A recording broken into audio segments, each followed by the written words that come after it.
मागच्या रीलमध्ये फक्त मटणाचं नाव घेतलं तर इतके सबस्क्रायबर वाढले. मटण बनवलंच तर किती वाढतील असा प्रश्न मी प्रिय पत्नीला केला. त्यावर प्रिय प्राणनाथ, तुम्ही बनवलं तर अजूनच वाढतील असं प्रत्युत्तर आलं. लग्नाच्या आधी अलका कुबल असलेली आपली पत्नी लग्नानंतर ममता बॅनर्जी कशी झाली याचा विचार करता करता मी कांदा कापायला घेतला. कांदा जसा डोळ्यात जायला लागला तसं मला माझं कॉलेजचं जुनं प्रेम आठवलं. तिने पण असंच रडवलेलं मला.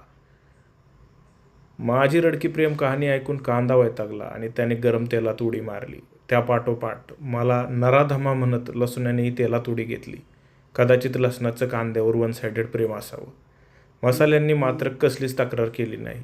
ते फक्त म्हणाले, मालिक जरा नीट परतवून घ्या आणि जाळू नका. बायकोने बनवून दिलेलं वाटण कुकरमध्ये घालून मी बायकोला म्हणालो, आजच्या बकऱ्याला जरा जास्तच चरबी आहे. त्यानंतर कुकरमधून हळूच आवाज आला, मालक काय मजाक करताय राव, एकदा आरशात पण बघा. त्यावर मी रागावून त्याला शेवटचं 2 घोट पाणी पाजलं आणि एकदम कुकरचं झाकण बंद करून घेतलं.